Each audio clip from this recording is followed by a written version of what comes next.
चलिए जानते हैं प्राचीन भारत की उन 16 महाशक्तियों के बारे में जिन्होंने इतिहास का रुख मोड़ दिया। तो बात है करीब 2500 साल पुरानी, छठी शताब्दी ईसा पूर्व, जब भारत में एक बड़ा बदलाव आ रहा था। लोहे के आने से खेती में क्रांति आ गई और छोटे छोटे कबीले बन गए बड़े बड़े राज्य, यानी महाजनपद। इसका जिक्र अंगुत्तर निकाय जैसे बौद्ध और जैन ग्रंथों में है कि कैसे एक कुल से महाजनपद तक का सफर तय हुआ।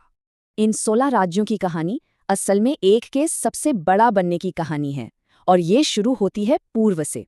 पूर्व में अंग एक बड़ी ताकत था, लेकिन असली खिलाड़ी तो उसका पड़ोसी मगध था।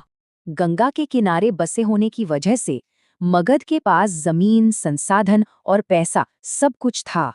बिंबिसार और उसके बेटे अजातशत्रु जैसे राजाओं ने मगध की ताकत को और बढ़ाया। पर सब राजतंत्र नहीं थे, वज्जी और मल्ल जैसे गणराज्य भी थे, मतलब दुनिया के पहले रिपब्लिक।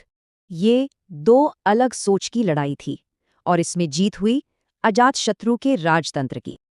चलिए अब पूर्व से आगे बढ़कर दूसरे बड़े खिलाड़ियों से भी मिलते हैं।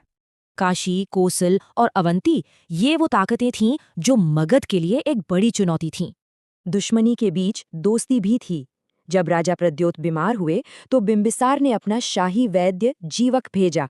सोचिए, इन 16 में से 8 महाजनपद तो आज के उत्तर प्रदेश में ही थे। कुरु, पांचाल से लेकर शूरसेन और वत्स तक उत्तरी भारत में सत्ता का एक घना जाल बिछा था। अब चलते हैं नक्शे के कोनों में, देखते हैं वहां कौन से राज्य थे। असमक, दक्षिण का इकलौता महाजनपद, और गांधार कंबोज, जो आज की सीमाओं से भी बाहर थे। और गांधार की राजधानी तक्षशिला तो ज्ञान का केंद्र थी।